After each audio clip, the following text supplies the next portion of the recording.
Alright everyone, welcome back to another Star Wars Galaxy of Heroes video with Fat Phil, and today we're going to be talking about the best nodes to farm in Galaxy of Heroes. We're going to go through mods, Cantina, Fleet, and regular energy, because I think each of these different kinds has certain nodes that I think are far more valuable to farm than others.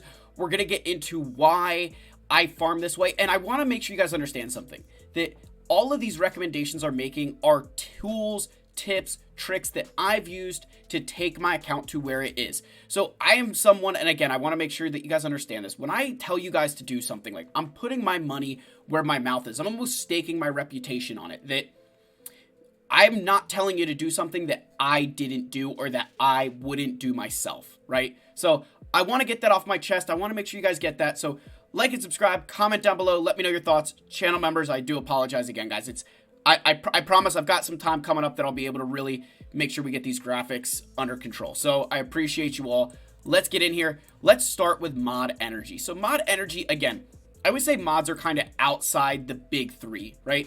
And your big three being Cantina, regular, and fleets. Mods kind of exist outside of that. So in the early stages of the game, in your early Galaxy of Heroes journey, you want to focus on the mod challenges to acquire mods. And the ones we want to look at here are speed, health, and offense. Those are kind of the three mod sets that are the most important. In general, characters either want to have a lot of health, like they want to have survivability with health, they want to move fast, or they want to hit hard. Like you think about most characters in the game and they fit into one of those three categories. Obviously, there are some characters that want different kinds of modding, but they get really specific. Like think of Jolie, where he wants a lot of tenacity. Dr. Aphra wants a lot of potency. With characters like that, if we aren't careful, what will end up happening is you farm this mod set for Dr. Aphra. Now you have all these leftover potency mods that you don't really have a home for. But if you farmed speed mods for her, right, you got a bunch of speed mods, okay, I can put those on her while I work on a potency set, and then those mods can go to somebody else. So again, early on, mod challenges, speed, health, offense. Then, as you move to the later part of the game, you've acquired a lot of your mods, you want to work on mod, like the battles, 9C and 9D. And just to show you which ones those are, right, when we come here and we flip these up, 9C and 9D are right here, right? So here's 9C, where you get the Mark 1 capacitor and the Mark 1 amplifier, which we use those along with this piece here, the Mark 2 pulse modulator. So this is available on 9D. These two, those three pieces kind of come together and allow us to take mods from 5.26. And then you're also going to earn this piece right here, the Mark II circuit breaker, which this piece allows us to slice mods all the way up from white to purple, and then to go from purple to gold takes a few other pieces. But those two, in my opinion, are the best bang for your buck. They will get you a lot of the pieces that you need. The one that we don't get that you end up needing a lot of is this Mark II thermal exchange unit. The problem is, it is so hard to get a lot of these when farming. Like, I've found that it's much more lucrative for me to buy this piece via weekly shipments when I need it, rather than trying to farm it. Because even though there's stuff on here, it's just not, you don't get enough of them, right? I feel like I'm losing crystals when I do that. The other reason why I really like farming the mod battles is because you get these Mark 1 capacitor, or the micro attenuators. One of the things you're going to hear a lot from me throughout this video is we're going to talk about multiple levels of progression, right? That you're doing multiple things at the same time.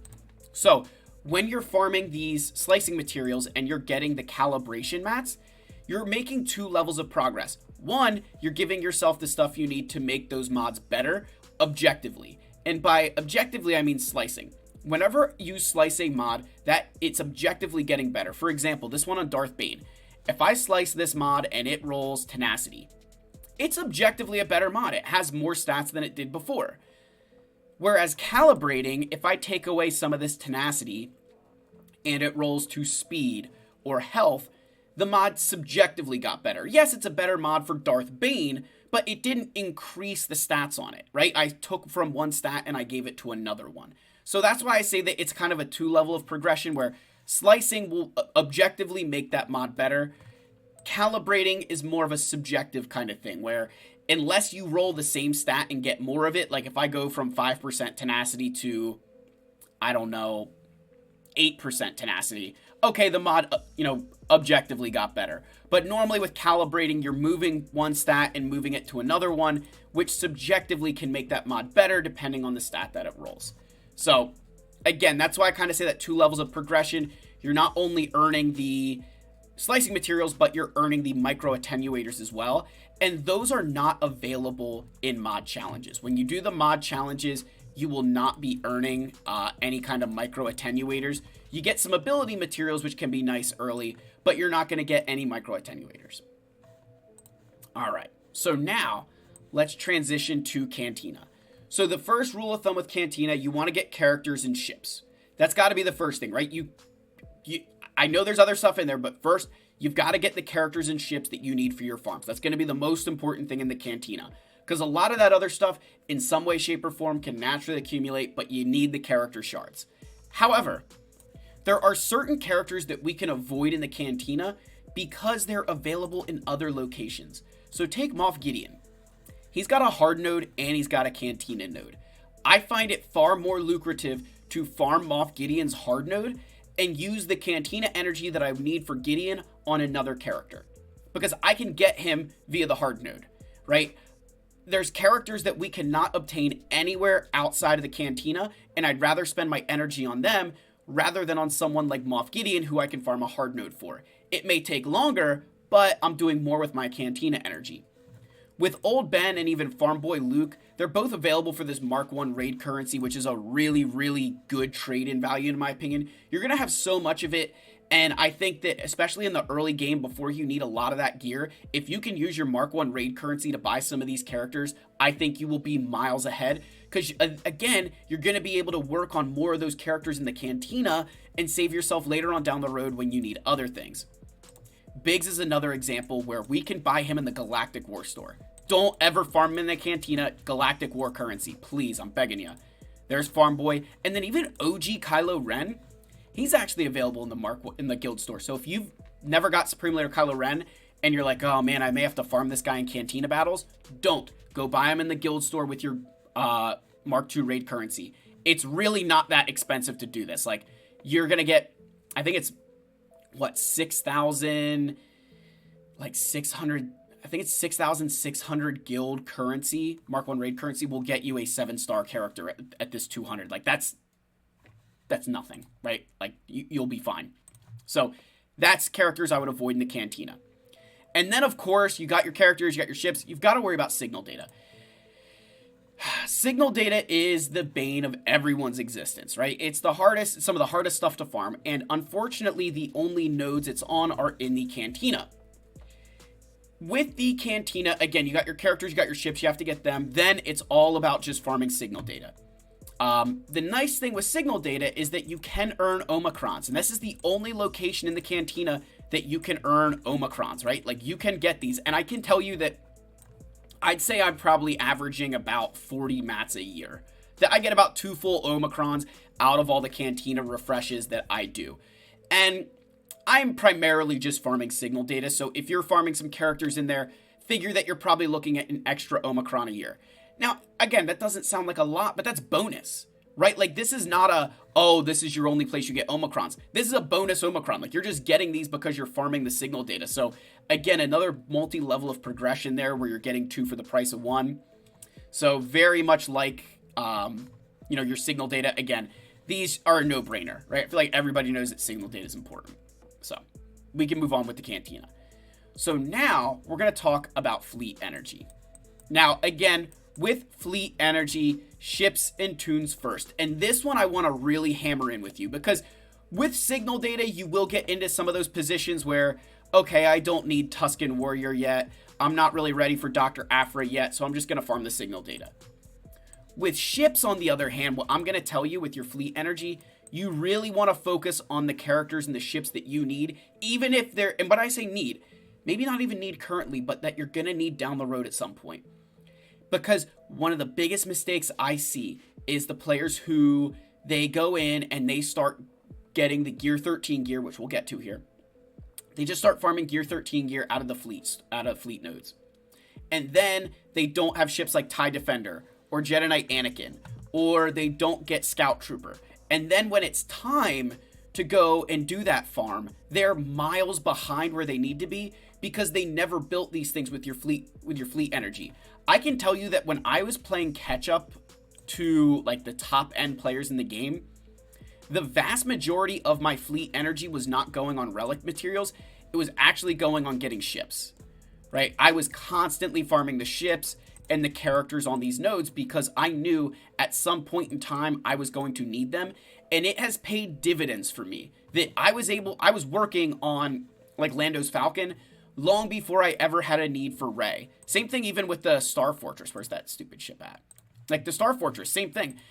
The amount of players I see with a low-level Star Fortress or TIE Echelon, and now they've got those Lightspeed bundles, and they still are, like, barely have this at 3-star.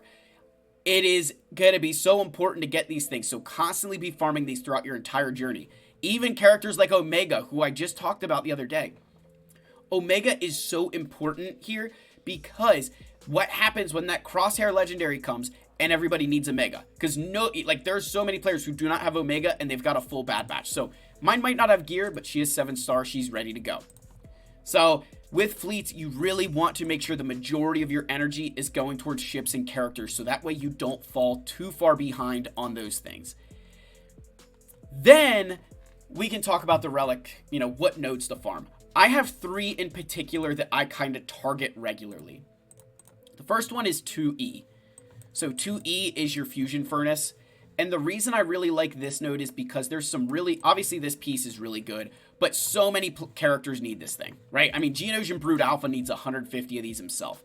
He needs it here, here, and even down here, right? Like he needs a ton of them. So I really like farming that 2E for this piece because it is one that I find a lot of characters need a lot of. But you've also got this piece here, the Mark IV Armor Salvage, and the Mark II Fabricac data pad here, and that other Nubian scanner piece. But when you go into the scavenger here for relics, so if we first even just go all the way out here, you can use this piece, right? This piece right here can be used for Gerda keypads. It's not a great salvage scrap rate, but it is a good one, right? It's still there. The bigger reason why we're farming this node, though, is because you can get this piece right here for carbonite circuit boards, right? There it is. So now we're working on relic materials and carbonite circuit boards at the same time, kind of killing 2 birds with 1 stone. And then there's that Nubian scanner piece, which I'm not even sure where that is or if it's even available for relics. I'd have to look. If I do trade it in, yeah, maybe it's here. Is this it? Let's see, Mark V. Yeah, there it is. So you're not only earning carbonite circuit boards, you're earning pieces that are for Gerda keypads or relic materials, and then this Mark V Nubian scanner for bronzium wiring, which is nice. Again, it's not a crazy amount of it, but it's enough, right? It'll still make somewhat of a difference. And then you're also getting this piece here, which you can use for bronzium wiring. So you're not only making progress on your bronzium wiring pieces, but also on carbonite circuit boards. And all of that adds up. And I talked about all of this in the relic farming guide, so I'm just kind of recovering it. So that's why I really like node 2E.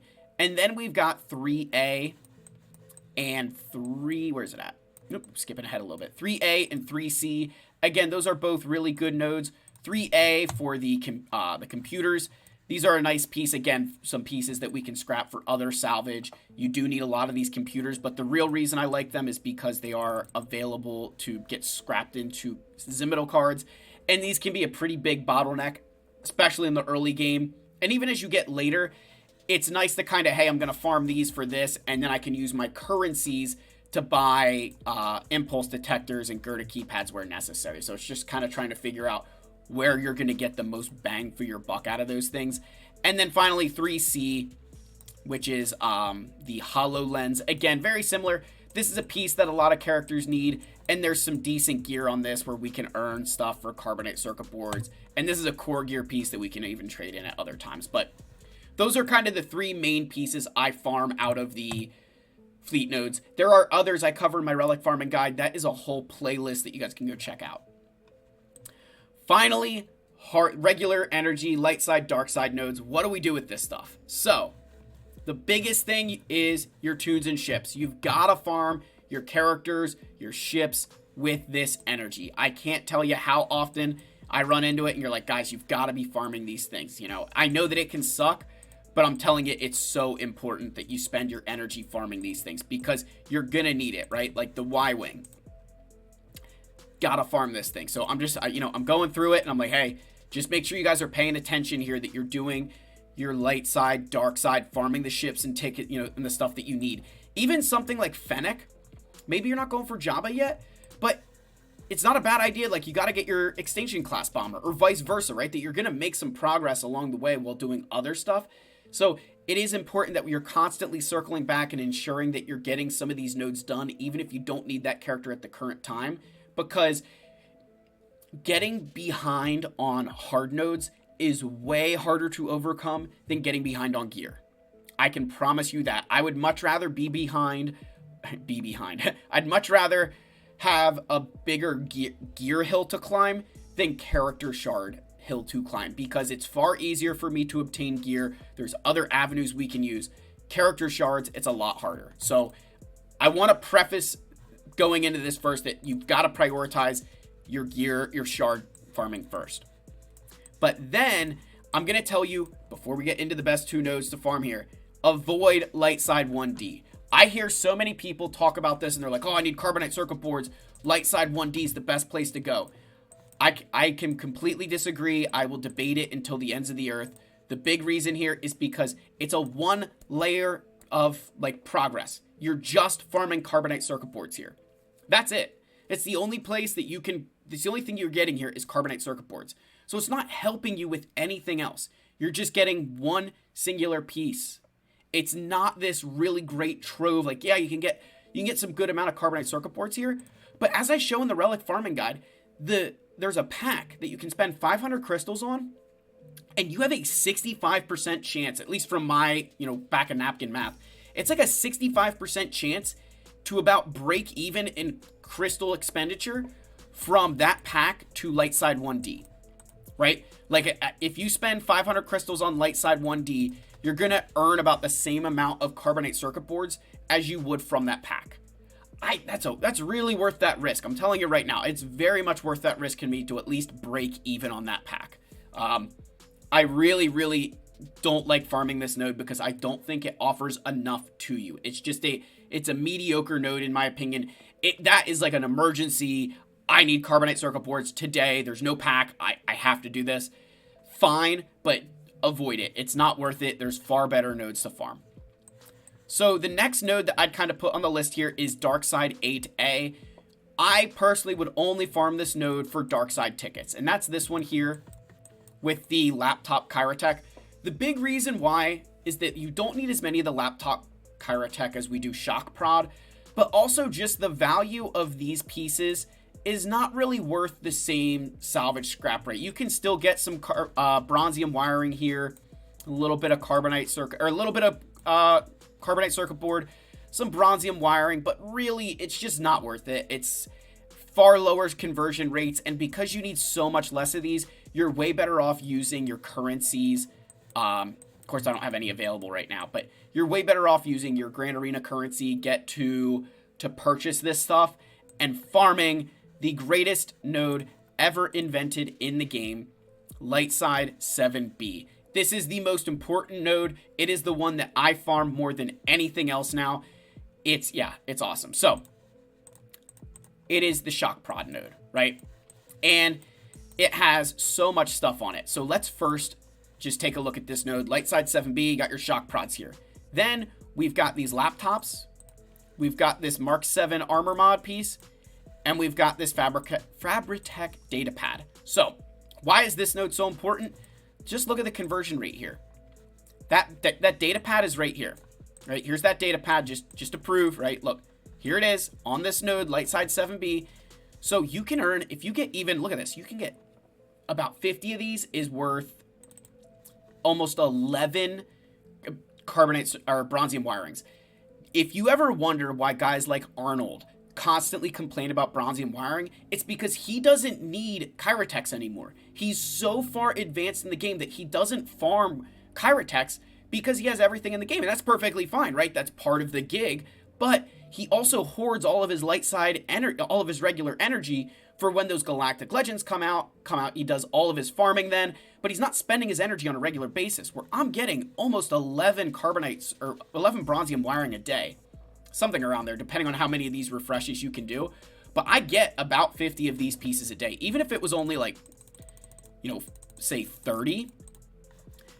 Getting 6 bronzium wiring every single day, you're looking at almost 2,000 bronzium wiring over the course of a year, if you can get 30 of these pieces a day.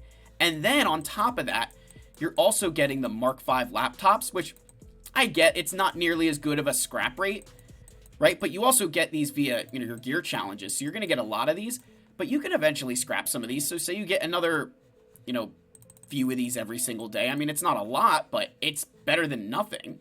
So those kind of accumulate for your bronzium wiring. And then finally, you also get this Mark VII armor piece right here, which is useful for chromium transistors. So now you're making 3 layers of progress here. You're getting this armor mod, you're getting the Chirotech piece, and you're getting, you know, bronzium wiring and chromium transistors. And to craft these, just to show you the craft, I mean, it's not the most ideal because you're going to be trading in some things you need for carbonite circuit boards, but you can craft this piece and get a lot of these chromium transistors.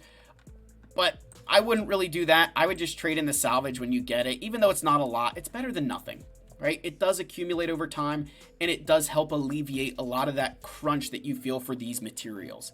So with that said, guys, those are the nodes that I prioritize. Those to me are the most important nodes. They're the ones that you're going to allow you to make the most progress.